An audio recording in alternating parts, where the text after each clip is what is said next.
offering my humble pranams at the lotus feet of our most beloved Bhagwan. I would like to take this opportunity to introduce our esteemed speaker for Samarpan today, Shri Tribhuvan Sachdeva. Sai Ram. Shri Tribhuvan Sachdeva hails from Indore and is an alumnus of Shri Sathya Sai Institute of Higher Learning, Prashanthi Nilayam. He did his graduation and post-graduation in commerce between 1979 and 1985 and was in the first batch of our Bhagwan's University. Post his studies, he served as a lecturer of Commerce and Management Studies in Bhagwan's University. Shri Tribhuvan Sachdeva came into Swami's fold at his age of 12 and comes from a family that is completely dedicated to Lord's mission. His father was the state president of Shri Sathya Sai Seva Organization, Madhya Pradesh and Chhattisgarh for about 25 years. His mother was a Balvikas Guru and the state spiritual wing in charge in the organization. His wife is a state head for Balvikas and Youth Division of Madhya Pradesh. Shri Tribhuvan Sachdeva was blessed to have innumerable interviews with our Bhagwan and was a bhajan singer in Prashanthi Mandir during his student days.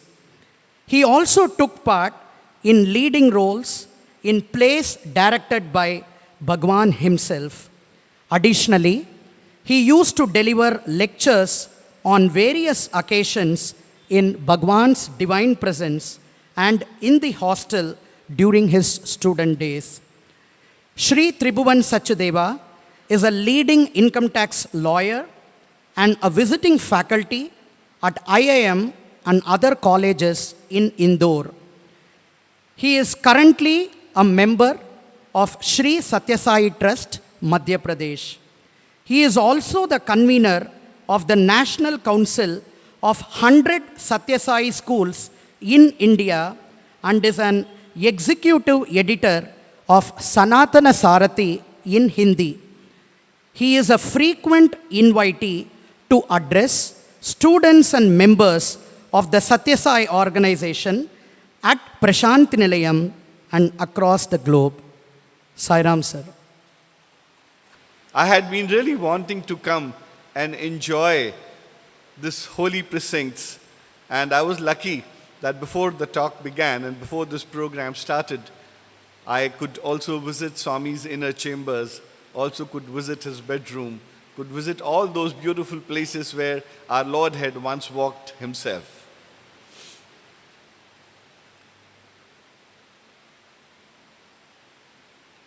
I always have this predicament whenever I have asked to come and speak something. I draw a blank. I really do not know what Swami would want you to speak. So I pray to Swami that, Lord, just as this microphone is taking my voice to all of you, let me be your microphone and you speak through me. So with this prayer, let us start on our journey for the next 1 hour or so, where we'll discuss and learn what Swami means to all of us. You know, we all are devotees of Bhagwan in some form or the other. We love him through the bottom of our hearts. Nobody can understand this love for Bhagwan but Bhagwan himself. Some people might think you are a crazy devotee. Others might think you are a show-off. Yet others might think that you probably are something else, but only the Lord knows what is inside your heart. And you know, we in the organization, when we work, I remember Swami used to tell us very often, you do my work and I will take care of all your worldly works. Swami used to repeat that very often. And people would come and ask Swami, Swami, what is your work? So Swami would say, my work is all the work which you do. When you go to the bank, don't treat it as office work. When you go to your business place, don't treat it as this is different. When you go to your college, don't treat it any different from what you treat as your Sunday bhajans or other sessions. Whatever work you do, treat it as the Lord's work. When you go to your office also, treat it as Swami's work. With the same commitment, with the same devotion, with the same fervor, do that work. And when you do that work becomes worship. And when that work becomes worship, it automatically comes to me.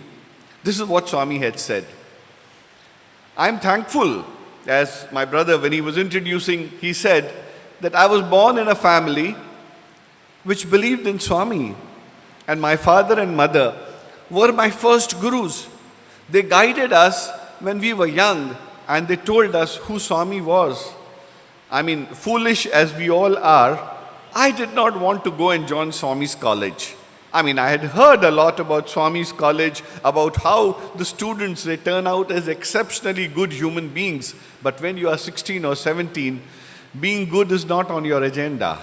You would rather have a motorbike, you would wear your jeans and your t-shirt and probably go around with your friends frolicking from one place to the other. That used to be your aim in life.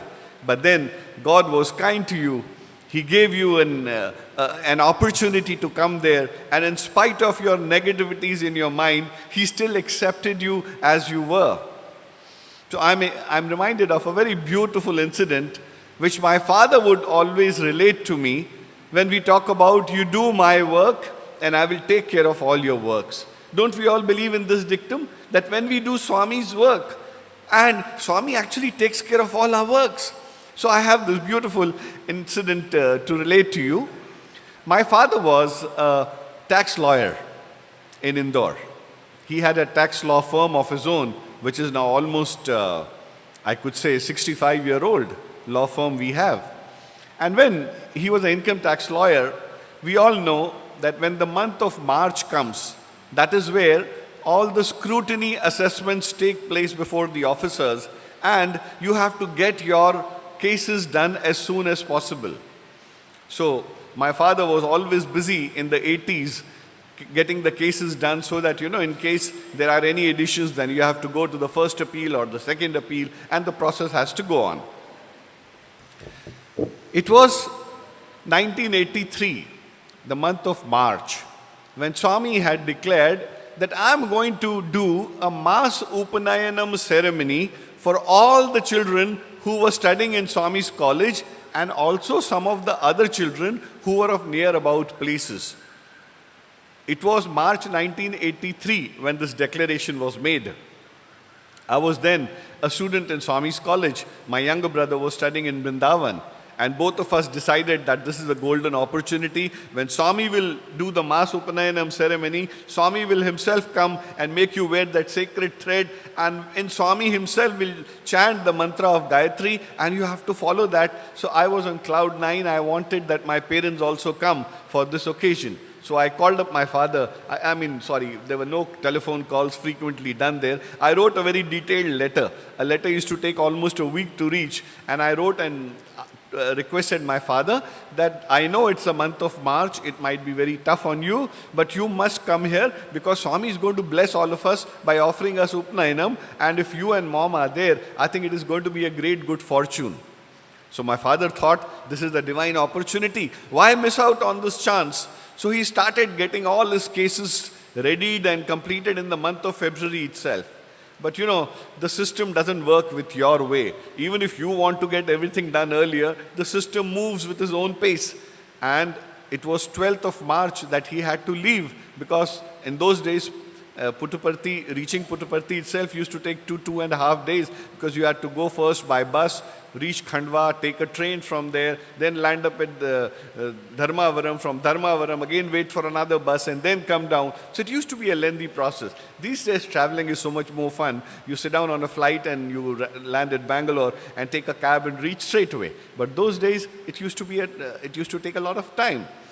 So most of the cases were done, but there was this one particular officer, and he was from Bihar area. And he had about 5 cases of father which were kept pending with him. Even though father had started as early in January, February, but yet he was not passing those orders. So my father would go as the date of departure, 12th of March, was coming close. My father got worried. It was almost 7th and 8th of March and the cases were still not done. And he was worried that I'm going to come back only on 22nd of March and these cases will be done ex parte and my client will be penalized because of my inability to get the cases done. So he prayed to Swami and went to this officer. When he went to this officer, he was probably the 3rd or the 4th person. The whole day he sat through, his number never came. Because every lawyer who went with a bunch of files, he wanted to ensure that he would discuss and argue all the cases, make his submissions. Because in month of March, as you call it, the Ides of March, those are tough times. Next day again he went a little earlier, yet his turn never came. Third day again he went, still his turn did not come. Right till 6:30 he sat. Then he realized, I will have to do something different. So morning, the office opens up at 9:30. So at 9:15, he reached the office, even before the office opened.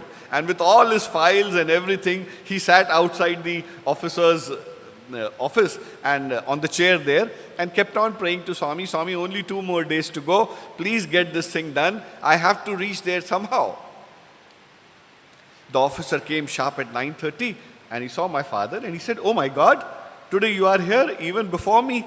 He said, yes, sir, I've been coming from the last 3 days, but unfortunately, you've been so busy. I come here at 11:30, I wait till 6:30, but my turn never comes, and it's time for you to go back. And I also have a lot of work in office, so I also go back. So can you please oblige me by completing my cases? So he said, you seem to be very hard-pressed for time. You know, he thought this is an opportunity, I can really twist him in some way. He said, you seem to be really hard-pressed for time. What is the urgency? Why should I be doing these cases early? You have time till March. So he related. He said, sir, my children's Upanayanam ceremony is going to be conducted by Bhagwan Sri Satya Sai Baba in Puttaparthi. This is once in a lifetime opportunity. So kindly permit me to go there in time. I have to leave on 12th. He said, and when do you come back? He said, I'll be back only on 22nd. Oh, no. I cannot wait till 22nd for you to come. That will be the fag end of March and I'll have to finalize. So whatever you want, you should get it done within a day or 2 only. So he said, sir, that's why I have come early today to sit with you. Please kindly go through my files. So he said, what? And then, he wanted to make fun of my father. So though he knew my father very well, he said, what, Mr. Sachdeva, if I don't feel like completing your cases in the next 2 days? So my father said, sir, you are the officer. You can do what you like. In that case, you take my blanks, you take my signatures on the blank order sheet. You write whatever you want in the order, but ensure that I am able to make an appeal and my client doesn't get to know that I signed on a blank sheet and you passed any kind of an order. But I am willing to sign on a blank sheet, but my going is necessary. I have to go. So he was surprised. He said, Mr. Sachdeva, you are going to take such a big risk. You are going to sign on a blank order sheet. I can write anything I like. I can make lakhs and crores of additions in your file. He said, sir, I know you are not such an injudicious person. We are not able to do, then you please take my signatures and pass whatever orders you do. When I come back on 22nd, I'll file the first appeal before the commissioner. So this was the conversation which took place. So this man said, oh, you seem to be very desperate. So let me take out all your cases. Let us see if we are able to do these 5 or 6 cases in the next 2 days. As he brought the files, to the officer's surprise and my father's amazement, all the orders were already passed. Orders were readied. They were lying on top of the file, neatly arranged. Only thing the officer had to sign. Now the officer started scratching his head and he said, when did I pass these orders? He said, sir, I've been coming from February and making submissions. The last time you said was that maybe one last hearing is still required and in case more submissions are required, you would tell me. So I was hoping you would give me more time so that I can make my submissions. And to his amazement, the orders were ready. The officer said, you seem to be in good luck, man. Orders are ready, so I will sign them so you can go easily and happily for your son's Upanayanam. So father, when he was signing the order and handing over the orders to father, father had tears in his eyes. So the officer thought, this poor man, he's so desperate that he's crying out of happiness that his orders are done. Little did he realize that he was remembering what Swami had told my father once. He said, you don't worry about anything. You do my work, I will take care of all your worldly works. So he said, Swami, I had heard that when Narsim Mehta in Gujarat, who was your ardent devotee, when he had borrowed money on hundi, so you took his hundi and went to that Bania fellow and paid it off and got his jewels back. But little did I know that this poor Sachdeva fellow who's sitting in his office, you are framing his orders in midnight and putting them on the file and ensuring that when I come there, he has to merely sign. So this is seeing is believing, experiencing is believing. That when you do his work wholeheartedly, without thinking about any consequences, Swami says, I ensure that I am there to assist you, to help you, and carry out all your works. So I had, when this incident was related to me much later when I came back and joined my father in practice, I was amazed at his surrender. I don't know whether I have that kind of a surrender like my father has. He's 94 years of age. He still comes to the office, still blesses me a lot, and he helps all those patients who come every day either for a dialysis or for a heart surgery or for an eye surgery. He sits down, makes them sit down, talks to them lovingly, offers them solace, offers them some money so that it can be paid directly for their surgery and other things. And he says, I feel so happy spending half a day sitting like this and helping people. So this is how he spreads. So what I mean to say here is, age is not a bar if you want to do seva. Doing good deeds is not a bar. Wherever you are, you can do good deeds of the day. So this is the great example I have of my father, who's still helping us grow up and understand and imbibe all the values he's giving. So as time flew by, after I had passed my college, I was a lecturer in Swami's university. Then Swami told, in 1985, my father was made the state president of MP. That time MP in Chhattisgarh was one. Later on they were divided. He still continued. So in between, after 87, Swami said, look, your father needs some help in the office because I made him the state president now. So why don't you go back and help your father in office? So I took Swami's permission and came back and started working. In due course, I got married. I was blessed with 2 sons and a very nice wife who was taking care of the family. One fine day, my wife had a bad fall. I'm relating certain incidents which I've never spoken. I normally don't speak about too many personal episodes, but as I was going, my sons told me, Dad, do not repeat. You have been going to N number of Samarpans. Please ensure you tell them something new because everybody these days is live on YouTube and everybody shares. People don't want to hear the same experiences all over again. So I said, okay, Swami, you have to be the loudspeaker and speak. So with that prayer, I'm coming here with you and here I am. So my wife had a very bad fall and she was in agony. She had suffered probably a dislocation of her L4, L5 vertebra. And the doctor said, I went to the most famous doctor in Indore, who was a very typically commercial person. He said, look, Mr. Sachdeva, you can afford a surgery. That was the year 2000 or 2001. The surgeries were still evolving about 25 years ago. They were not as good as we are these days in medical sciences. So he said, you can afford a surgery. You can take her for surgery. I will carry out the surgery. I said, sir, any side effects? So he said, well, there are certain side effects. I said, what are the side effects? Well, one major side effect, if the surgery goes wrong, she could be paralyzed, legs down. I said, what are you talking? If she's paralyzed, then what is the use of getting a surgery done?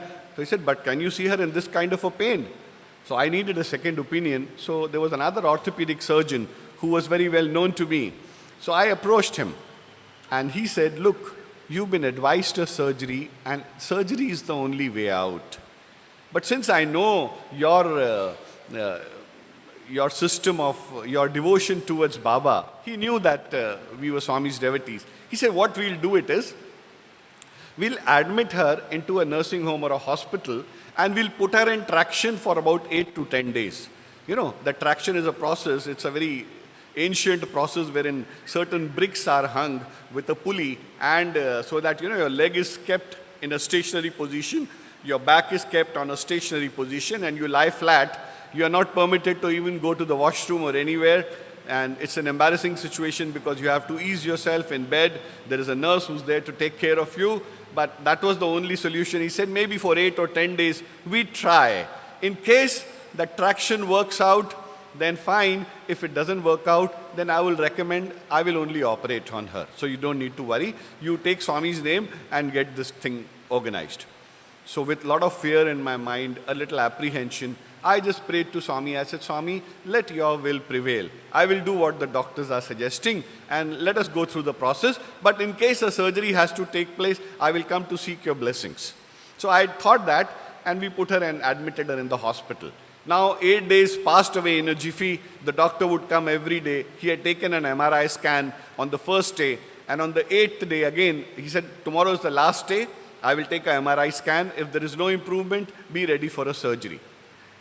Now, in the hospital room, I used to sleep with her in the night. Daytime, my mother used to be there, but nighttime I used to be there because I would attend the office in the daytime. So night I would come and sleep with her there as a caretaker.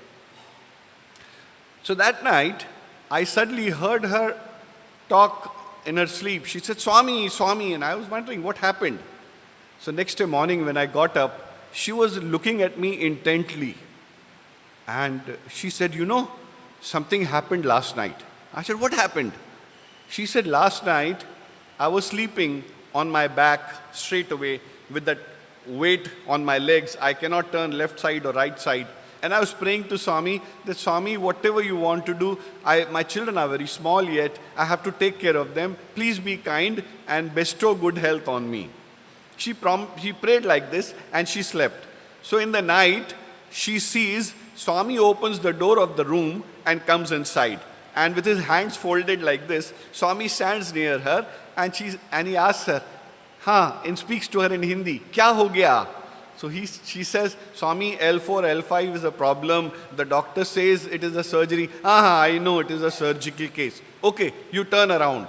So she says, Swami, I can't turn around. Swami says, no, you get up. And she sees herself getting up from bed and standing next to Swami. And then when she's standing next to Swami, she sees herself lying on the bed also. And she's amazed that I am standing with Swami and I can see myself lying on the bed. And then Swami goes and turns her around. She was lying on the back, Swami turns her around and now she's sleeping on her stomach.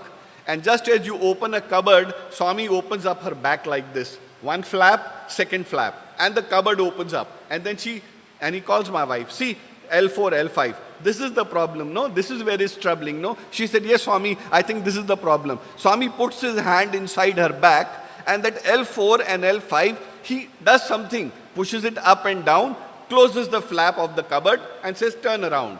And she turns around and Swami says, I have done what needed to be done. You will not any surgery. Surgery is cancelled. You are fine now. Go, sleep.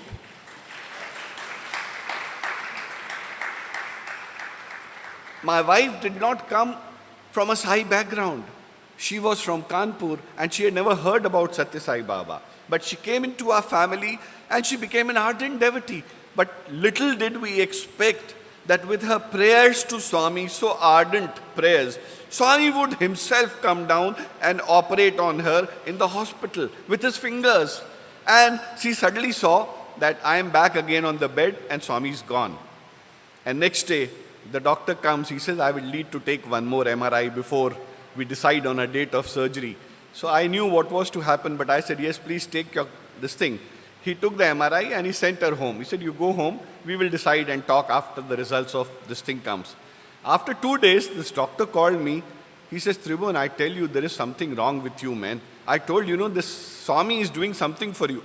I said, what happened? He said, I told you we will try this traction for 8 days. See, that traction worked. I said, what happened? He said, there is no sign of any problem in her L4, L5. It appears as if with that traction, it has got over.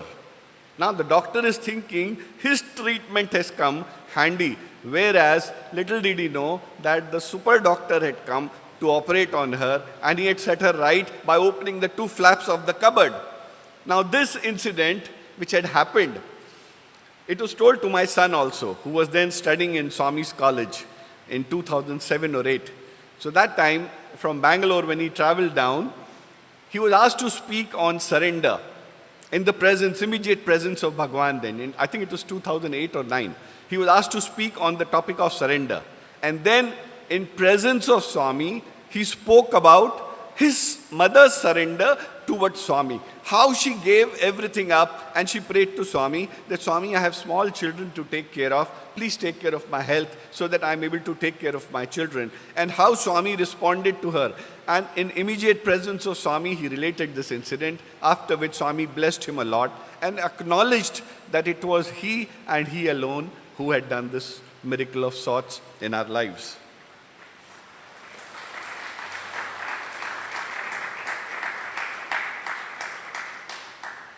Lots of people, they say, okay, you had lived in an era when Swami was there. You had lived in a time when Swami used to attend to all your prayers. What about now, when Swami is not there physically? Is Swami present still? Does Swami listen to our prayers? Does Swami really respond to us the way he does? Cross your heart and ask yourself, and the answer will be yes, yes, and yes. Swami has not gone anywhere. Earlier, he was a 5 feet 2 inches frame living in Puttaparthi and would come often to Sundaram to give you darshans. Now, Swami is there in Sundaram, Swami is there in Puttaparthi, Swami is there in Bangalore, in Vrindavan, in Indore, in Mumbai. You name any place, he is there in this whole world. He is there just as air is around you. You can't see the air, but you can feel it. Isn't it? So similarly, for feeling Bhagwan, you have to do what is known as personal sadhana. If you want to feel his blessings on you, involve yourselves in a little bit of personal sadhana. And what is that personal sadhana? Swami doesn't want you to go to the hilltops and mountains in Himalayas or aside on a river or on a seashore and sit on one leg and start praying to Bhagwan. No. All he says is you live in the world, but don't let the water come into your boat. We are all sitting in this world on a river or a sea, in a boat. Swami says, let the boat be in the ocean, but don't let the water of the ocean come inside your boat. So what does he expect us to do? He says only 2 small little things. Nitya Namasmarana. You must do Nitya Namasmarana. Always he says. A little bit of meditation also. Very important, because it is only in silence that the voice of God can be heard. Only when you are quiet, when your mind is stopped chattering too much, chick, chick, chick, chick, chick, only then you can hear your God speaking through your heart. The voice of conscience can also be heard when you are quiet. So if you want this constant chatter of your mind to stop, 10 minutes of meditation is also required. All you need to do is sit erect, do Omkaram and chant either Jyoti Dhyan or the form meditation on Swami's this thing. Not a very difficult thing. You are all old-time devotees. You all should do it regularly if you want His grace to flow and if you want His grace to be felt constantly. And third thing, which Swami always says, you must be in touch with Bhagwan. You must keep good company. So these days people complain, oh, we don't get any good company. There are far and few people. How do I get good company? So Swami says, read Sai literature. When you read Sai literature, that is good company for you. Whatever problems you have, whatever confusions you have, you read Satya Sai Speaks, you read Anyatha Sharanam Nasti, you read any book, your solutions will automatically come therein. So Swami says, if we do these 3 small things, Nitya Namasmarana, little bit of meditation, silent sitting as we call it, and reading of Sai literature, lot of our problems would go away. Again, I am reminded of an episode which happened almost about good 20 years or 25 years ago. I think 20 years ago. That time Swami was there.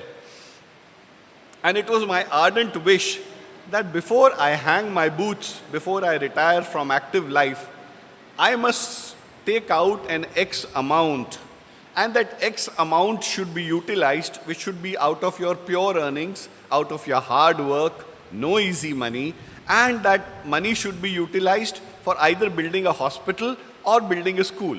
So this was, when you are young, almost about 20 years ago, you have those Ethiopian ideas. You think, no, I must do this because I owe it to Swami, like that. So there was this client of mine. who turned out to become a very good friend also. And he became a confidant. So we would sit over a cup of tea in my office for hours together and discuss what is wrong with the society, how we can make a difference. So one day, I just spoke it out to him and told him, brother, it is my wish, I am now a few years from here. When I retire, I want that an X amount should be separated from my earnings and that money should be utilized in building up one good institution in name of Swami. We should offer free services to everybody. So he heard me out and he said, oh, it's a very noble task. You are thinking, you must do it. After about 10 days or 15 days, he came back to me again on some professional assignment. He had huge work. He had iron unit, he had auto parts, components, he had a tire and tube manufacturing unit, and he was into lands in a big way, a multi-millionaire. I was a small little tax lawyer for him, but he knew that this guy is honest. He knew this guy always gives you the right advice. He knew this guy has got no selfish bone in him. He will advise me correctly. So he used to respect those values which Swami had given to us. So he came to me after 10 or 15 days and he said, remember what we spoke when I met you last? I said, yes. Even I have decided that I was thinking about it, that what kind of a person you are. You are such a small person compared to me. God has been so kind to me. Ma Lakshmi has been so kind to me. Money is flowing. I don't know where to keep the money. So much money is flowing. But for you, you sit down, everyday work, 9 to 10 hours. All you get is only fees for your work. You don't do any shortcuts in practice also. So I was surprised when you said, I have this desire to spend this much money on an institution. So brother, I am promising you today, whenever this institution happens, whenever it comes up, whatever amount you give, I will give double the amount or even more amount from my side for doing this. I was very touched. I said, my God, I thought that we can't make a difference in anyone's life. But here is a person who's of charitable means and is doing it. And both of us continued working. He kept on growing in business. I kept on growing in my Sai work and my practice. And one fine day, it was discovered that this man was barely 50 years of age and he had been cut down with cancer. And cancer in his stomach. He was having a persistent low fever for a few days and then the doctor took him for test and he was given just 1 year, maximum 1 year to live. All of a sudden the whole world came crashing down for him. He had, and I tell you, in those 50 years, he had lived a life of 100 years. He had burnt his candle from both ends. I had never seen him rest. For him, rest was rust, as Swami would say it. Rest is rust. Huh? And he was working throughout, and he had that, in what you call junoon. He had that thing in him that I must make more money, make more money, make more money. But in that making more money, he could not take care of his health. And he was struck down by cancer. Now, with 1 year, there were a lot of responsibilities which were coming my way because he said, look, you are my elder brother. I am like a younger brother to you. You have to promise that you take care of my family if anything is to go wrong with me. I said, what is there to take care of your family? You have provided enough for them. But he had certain issues in his family also, with his elder son, with his younger son, with his daughter, with his this, with his that. So he said, no, you know the entire story of my family. What I want is that you write my will. So I said, okay, what do you want me to write? He said, what, Tribhuvan? Do I have to tell you what you should write in my will? You are the only person in this world other than my God who knows me inside out. You write whatever you want in the will. I will sign it because you know my family position totally and you know what kind of burden I'm carrying of hundreds of relatives around me. So you write the will, I will only sign it. So I said, okay, I will draft the will. So I sat down and prayed to Bhagavan Swami, I have to write his will. So I should understand, I should get into his shoes and what he must be thinking. So I started drafting his will. And in between, his condition worsened. He was rushed to the hospital and the doctor said, it is only a few more days, he will go. Now I had to speeden up the work. And in between, he would send frantic messages from the hospital, ask Tribhuvan to come and see me. And I would go down, his son-in-law would be there, his daughter would be there, his sons would be there, his wife would be there. He would shunt everybody out of the room the moment I would come. He would say, go out.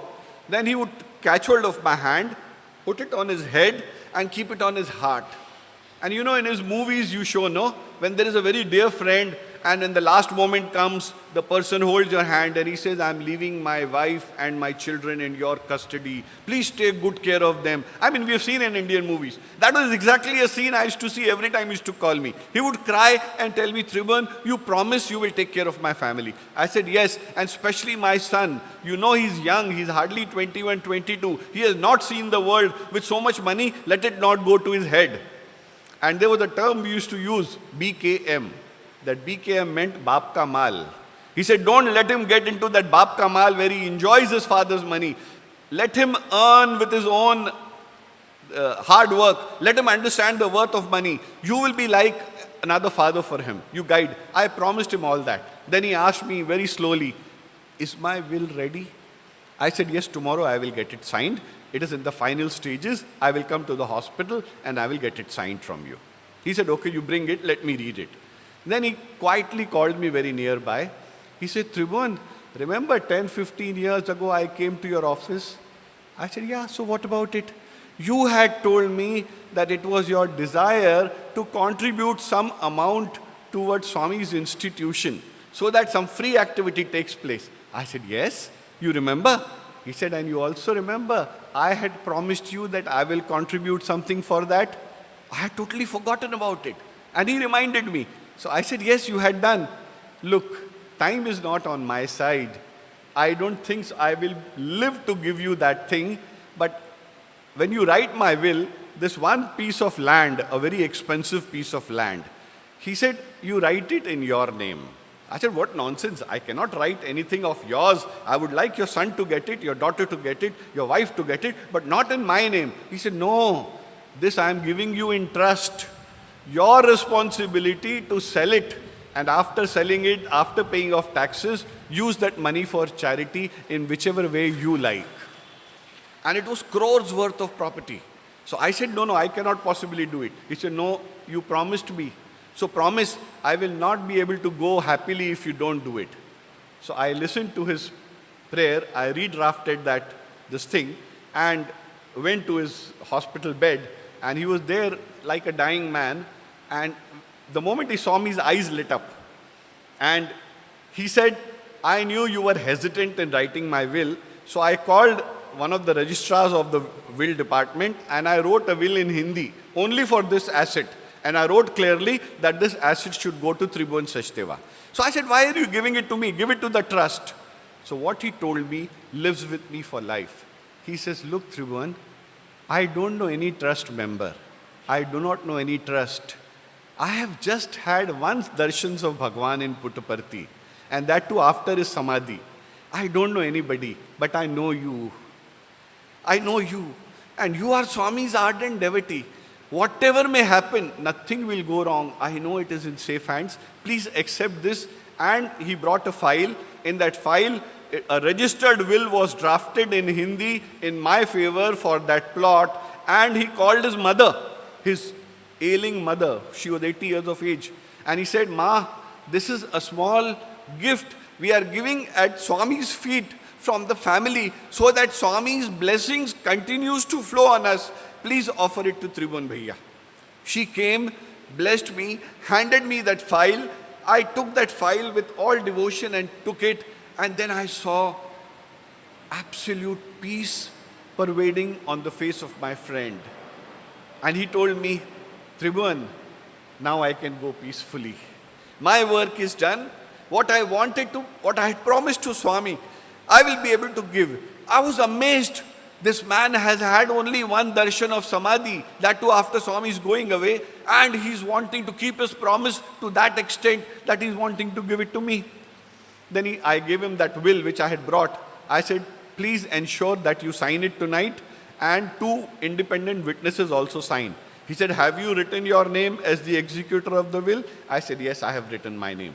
He went through it in a very light manner. He said, I will read it comfortably and I'll give it to you in a day or so. So I gave it, he put that envelope, that big envelope was there under his pillow. And I could see he thanked Bhagwan and there was peace on his face as if now he's ready to go. After 2 or 3 days, he was relieved from the hospital.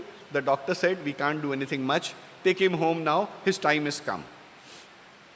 His son took him, his son was in regular touch with him. After 3 days of his home, that is 3 days he stayed in hospital after handing over the will. After 2 or 3 days more, one fine morning at 4 a.m., I got a phone call from my friend's son and he was weeping on the phone. And he said, sir, Papa is sinking. I don't know what to do. He's not able to breathe and he's only taking your name. I said, immediately put him in a car and bring him to the hospital. I am also rushing. And in that stupor, I just immediately rushed, washed my face, changed my clothes, put on a jeans and rushed out there. And when I reached, he was already taken into the hospital, into the ICU. And the doctor who was there in the ICU at 4 o'clock in the morning, 5 o'clock it happened, by which time, he said, sir, he's going away. Please don't cry. Another 2 hours. By 8 o'clock, he will be gone. He's sinking. He's going gradually. Please don't cry. And the ladies, they become emotional. The wife, the sisters, the daughters, everybody was crying and wailing at 5 o'clock in the morning. It was such a pathetic scene. And then I called his son aside and I asked him, matter of fact, I hope you've got the will signed from my friend. So he started crying loudly, even more loudly than his mother. I said, what happened? He said, father did not sign the will. I said, oh my God, why did he not sign the will? He said, no, I will sign the will. I will sign the will. I said, do you know what is happening? The doctor has given us 3 more hours. 8 o'clock, he's going to go away. What will we do? He said, I don't know, uncle. I told him twice. He said, I will sign. But he was in such a state of unconsciousness that he would come into consciousness, grow into unconsciousness, that he forgot. And even I forgot because will was not important. He was. Then the doctor came out after half an hour and he said, look, I request all you, please go home, come back at 8 o'clock. Let him die peacefully. If you're going to cry and crib like this, a person who's sinking, his Atma will not be able to go. This was what a scientist, a doctor is saying. So please go back home, come back around 8 o'clock. If he's there, have his last darshan, and then you can take the body back. Everybody left. I also had to go. I told my friend's son to go also. I said, you take a little bit of sleep and come back. You haven't slept the whole night. And as I was going, I saw there was a temple in the hospital. And I was raging inside. How could this friend of mine be so foolish? He's been so practical throughout his life. In fact, he has at times even guided me that don't trust this person or don't trust that person. You trust people with your fees and they don't pay you your honest fees also. He would guide me. But here I said, how could he do it? And then all that pent up anger and emotion came on Baba. I saw there was a temple of Lord Vishnu. And I stood there and I started blasting God for the first time in my life. I said, Swami, how can you do this to him? Here is a man who had promised me in a closed room that I will donate an X amount for this charitable work. He has done his bit.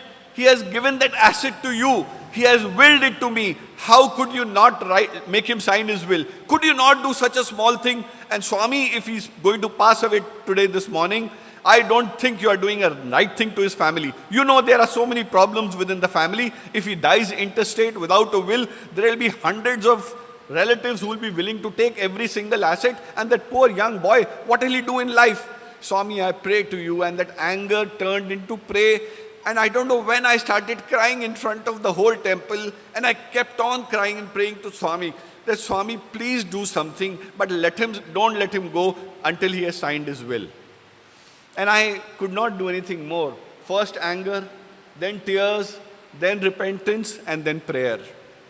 Probably a mix of all this must have reached Puttaparthi. At 8 o'clock, I dialed my friend's son. And he said, I'm in the hospital, you please come. I said, what happened? You please come. Now with fearing the worst, I went there. I said, what happened?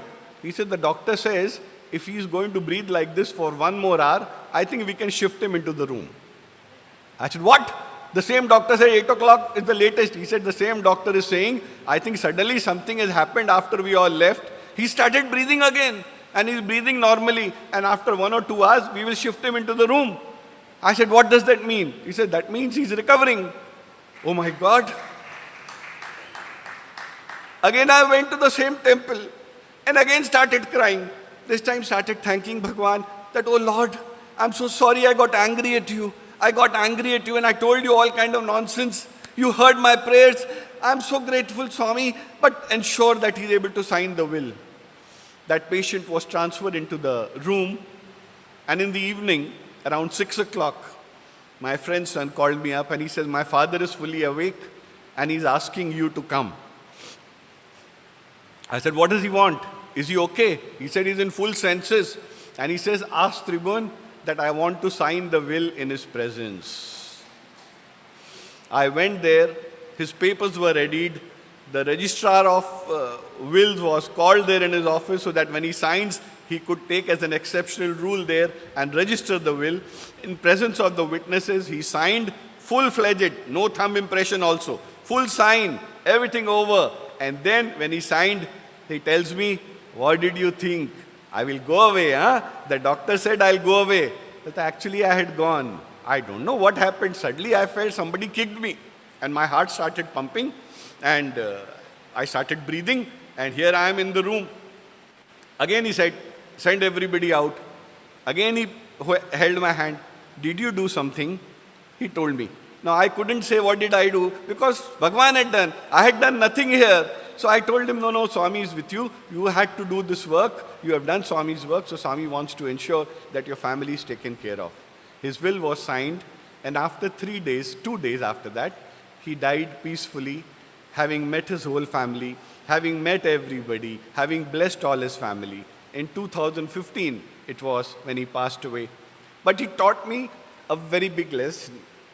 And the lesson was, Swami may not be there physically, but if you pray to him ardently, from the bottom of your heart, he is there listening to you. He is there to attend to you. He is there to listen every cry, everything.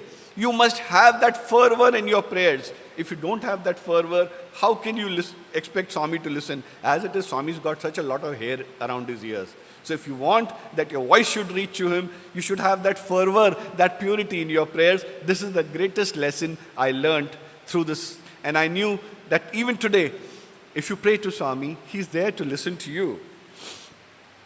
While I'm talking about this, I will take a flashback and take you back again. That one such incident happened in my life also, you know. In my introduction, it was told that I had a great good fortune of acting in various plays which Swami had directed himself. On his 60th birthday, there was an English play which we had performed in the Satya Sai Hillview Stadium here and there. That is a story about a Sai student and how he goes back and meets his old friends and goes back to his old ways. And when he comes, Swami corrects him, and then how he becomes a good person again in the influence of other good children. That is a beautiful play which was done, which Swami had himself directed. And prior to that, in my very first year, there was this play on the life and teachings of Ramakrishna Paramhams. And Swami had great benediction. He had great blessings on me that he had selected me to play that role. And I had done that role. And while we were doing that role, I mentioned this morning to Prasanna and a few others, while we were doing this role, I thought I had won a national award in acting prior to that in my school. So I thought any kind of roles I can do. What is this? Such a great thing in Ramakrishna Paramhamsa. I should be able to do that.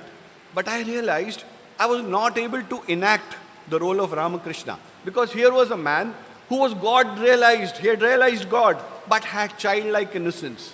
Who behaved like a child, but had realized God. Now how do you enact a person who was treated mad by some people, a person who used to touch his feet for being God realized, others used to think he's a madcap, but you had to enact that.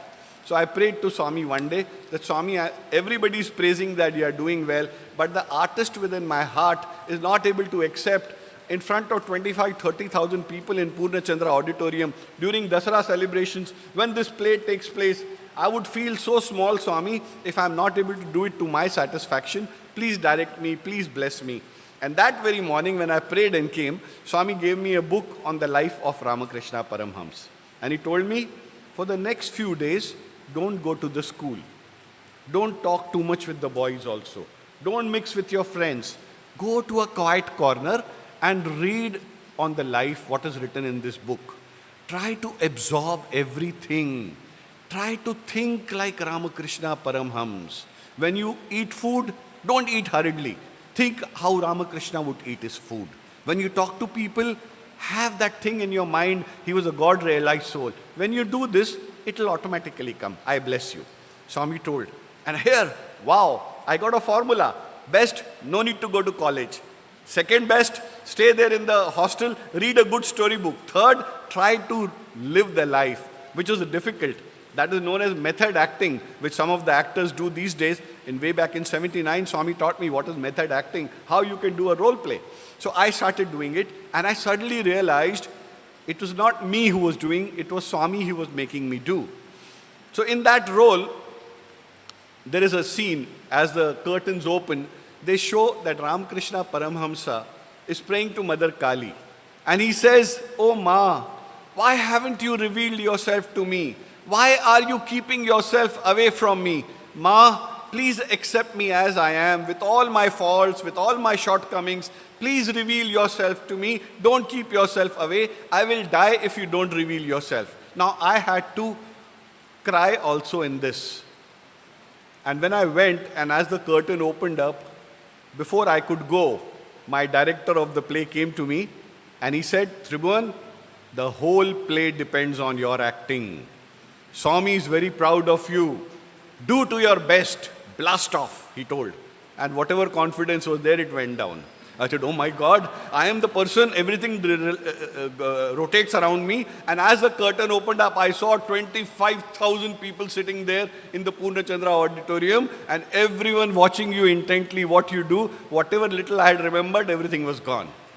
And then I looked back like this, and I saw there was a small little orange figure. Swami sitting on the chair, and Swami from there did like this. Oh, that was it. And then I started praying to Mother Kali. And for the first time in my life, I actually cried on the stage with tears flowing from your eyes. And I could feel that, "Ma, why are you not revealing yourself to me? I will die if you don't reveal yourself to me. I cannot live away from you." And I started weeping, and I did not know that the scene is got over. And I kept on crying, kept on crying. My director had to come and tell me, "Tribhuvan, the scene is over. Get ready for the next scene." And I was still looking at Mother and crying, because all I could see was not even Mother Kali. I could see Swami. That was the kind of experience Swami gave. And Swami had told also one thing. You know how you should pray to Bhagwan? When you pray, you must have that pain in your heart. How you get a pain in your heart? You should have that pain when you crave for Bhagwan. You know, in the sessions when Swami used to sit, he used to tell us what you should do. So he said, see what Ramakrishna used to give is an example.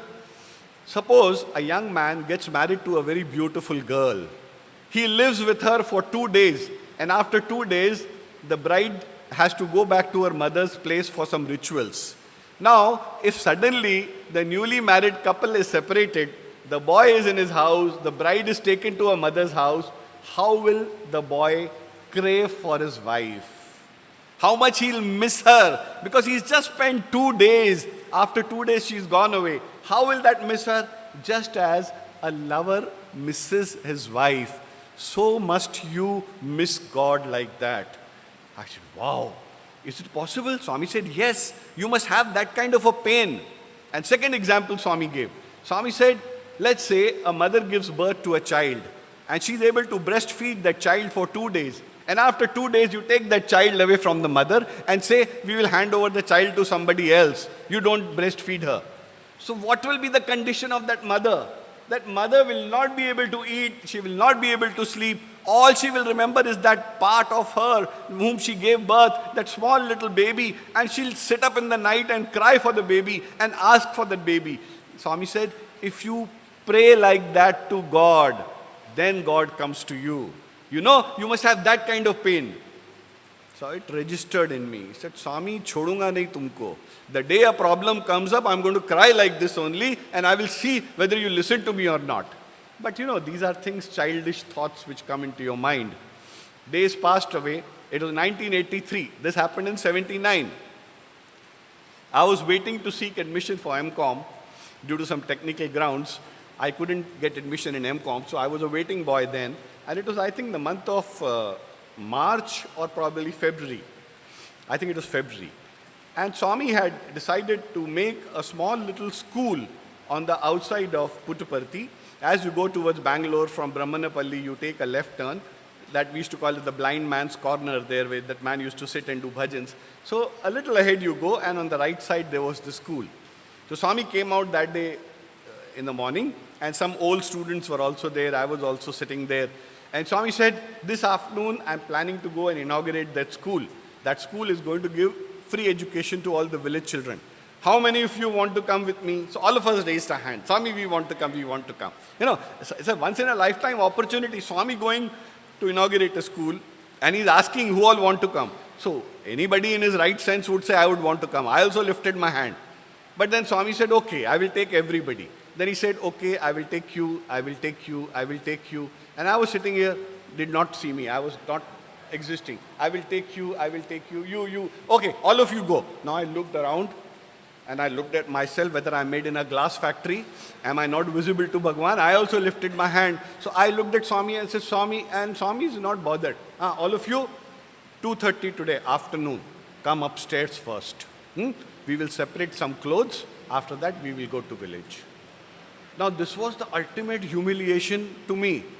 What is this, Swami? I am also your student. They are also your student. You said who all want to come. I also raised my hand. But you did not call me. Now, there is something in bhakti. They call it Balahat.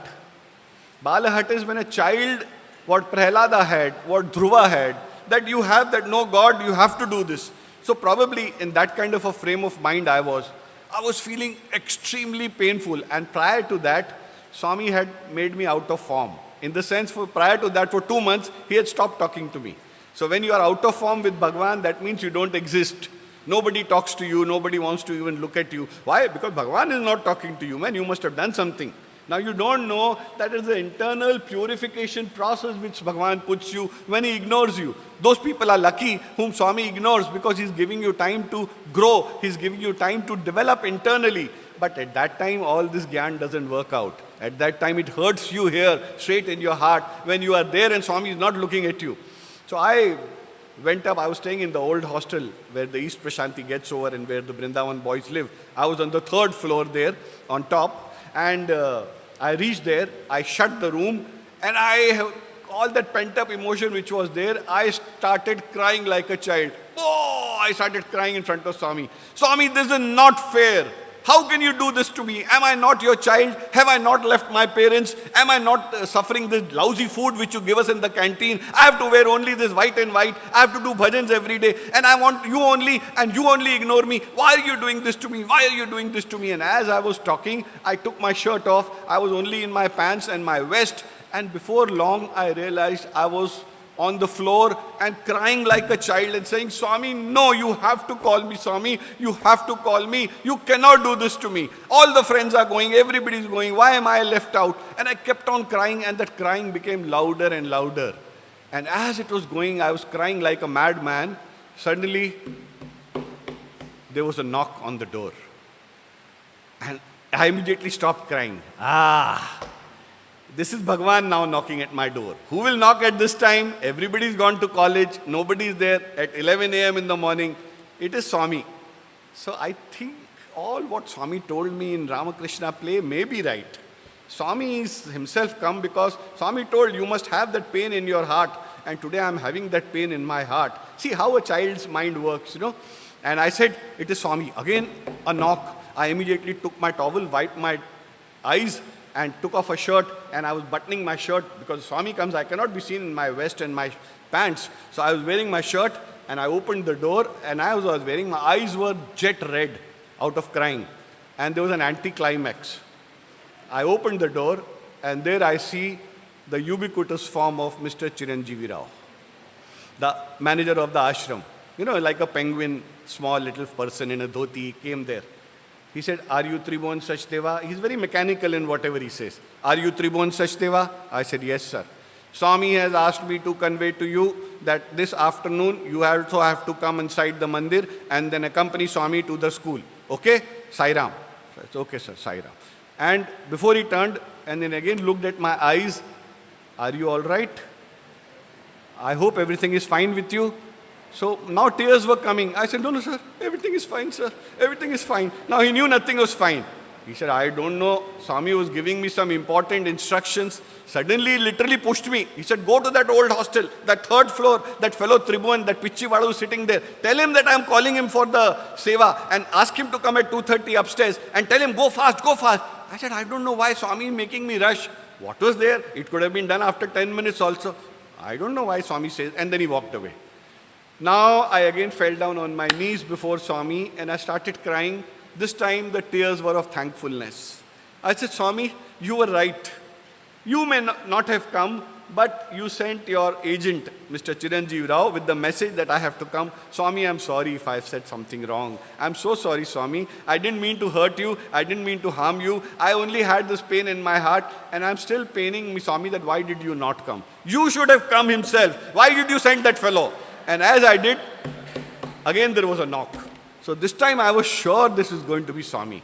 So this time again I wiped my face again with a towel and I went and opened this thing door, a bigger anticlimax. Earlier there was a 5-foot guy, now I find a 6.5-foot guy standing there. Engineer Jay Kumar, who was in charge of making the school, Shailesh's father. He's standing there and he looked at me, "Tribhuvan, I hope everything is all right with you." I said, "Yes." "Why? Why? Why are you asking?" He said, "I don't know. Swami was giving some instructions on the school. Suddenly he tells, 'Hey, that Pichi fellow is there in the room. Go back again fast. Go running. Tell him I have stopped. Ask him stop crying. Tell him I have asked him to come. No. So why is he still crying? Ask him to go back. Go fast. Go, go, go.' So I left everything and now I have to go and report to Swami. What should I say?" So I said, "You go and tell I will stop crying because Swami is called, and please tell Swami I am thankful for sending you." Answer is received. He quickly went back and went. Now, Engineer Jay Kumar was very well known to me. Afternoon, I went upstairs in Swami's bedroom, outside there, and we were given the job that separate gents' clothing from the ladies' clothing, keep sarees aside, keep shirts and pants aside. These are to be distributed to villagers. So I was, without realizing, my back was towards Swami's bedroom, and suddenly everyone became quiet and started looking at me. And Swami's pointing out towards me from behind. What is he doing? And I was busily doing. Suddenly I realized, why is everyone looking at me? And I turned back and I saw Swami standing like this on top of me. And then he gave me a light slap on my head. And he says, "Hysteria, hysteria. Kai ko rota itta kamre mein? Idhar hurt hota, pain hota." Swami is telling, "Why were you crying like a madman inside the house? It is hurting me here," he pointed out. Nobody understood because no one knew I was crying. Nobody knew what was the thing. And everyone heard hysteria. Everyone started laughing. And when they were laughing, Swami quietly told, "It hurts here. Don't cry like that. See, I called you, no?" And then Swami acknowledged. Then he gave me Pad Namaskar. Then he made me sit down with his own hands. He got some tiffin. He made me eat that. All other boys also. And then he said, "Now we will go to village and we will offer seva there." And then as Swami was coming out, the villagers wanted to rush and touch Swami. So Swami said, "Hey, make a circle around me." So I was the first one to grab hands and make a circle around Swami. And the people were pushing and pulling and there were so many villagers wanting to touch Swami. Lot of dust and dirt started rising. So I took out my handkerchief and put on front of Swami's nose. And Swami looked at me and smiled, and then I started doing like this with the handkerchief so that Swami doesn't take that, all the dust and dirt which is going inside. And Swami with his eyes said, "No, don't worry, I'm fine." And then Swami sat in his car and came back. 1983, we are in 2025. It still seems like it was the other day. It happened only a few days ago. It doesn't seem 40 years more have passed. And the most surprising part, after that, when I met Mr. Chiranjeev Rao, he did not even recognize me. When I met Engineer Jay Kumar, he also did not recognize that he had come. So I still have one unanswered doubt. I have a feeling Swami himself had come in shape of Chiranjeevi Rao and in shape of Engineer Jay Kumar to pacify his devotees because he was crying for him and him alone. We all cry for our wife, for our husband, for our children, for our parents, for the wealth, for this world, for our relations, which are not going to be there. Swami says, you cry once for me, and I will ensure that I wipe away millions of your tears. Just learn this habit that when you miss Bhagwan, when you have any problems in your life, just think of him and him alone. And Swami had said, as a parting shot, I would like to give it to you here. Swami said, remember, when you are thinking of me, know that I am thinking of you. Just imagine. What a simple formula. Swami said, when you want that I should think of you, start thinking about me. And when you think about me, know that I am thinking of you. And when God thinks about you, what can this world harm? What can your disease harm? What can your bad fortune harm? Nothing can harm. Because when God has created that circle around you, then we are, as it is, the safest, the best, and in the best hands as Swami would have. I am thankful to you for having heard me out this so patiently. I hope I have made some sense in whatever I was trying to imply. I pray to Swami that may he continue to shower his blessings on all of us. May he continue to show his real true self to all of us. And may we, through personal sadhana, raise our level so that we come up to the expectations which Swami wanted us to come. With these few words, I thank you wholeheartedly, and I thank Bhagwan.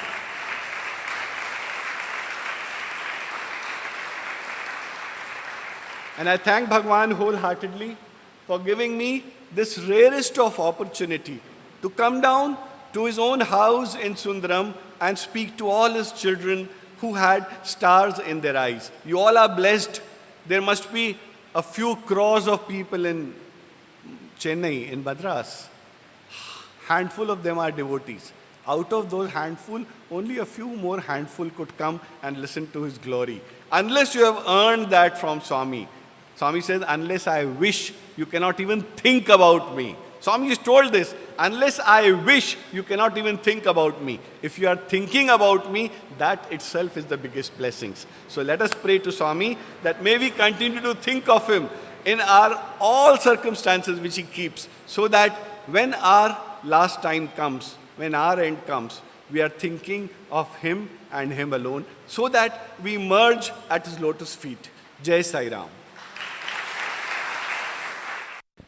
Thank you very much, Shri Tribhuvan Sachdeva sir, for this wonderful Samarpan talk. I think I am taking away two key reflections. If we do Swami's work, Swami will take care of our work. And we all have heard, prayer is man's only strength and God's only weakness. I think your experiences have really proven unique methods of prayer to reach Swami. We would now like to offer you our token of love. We invite the convener of Sri Sathya Sai Trust Tamil Nadu, Sri Ramesh, to offer a token of our love.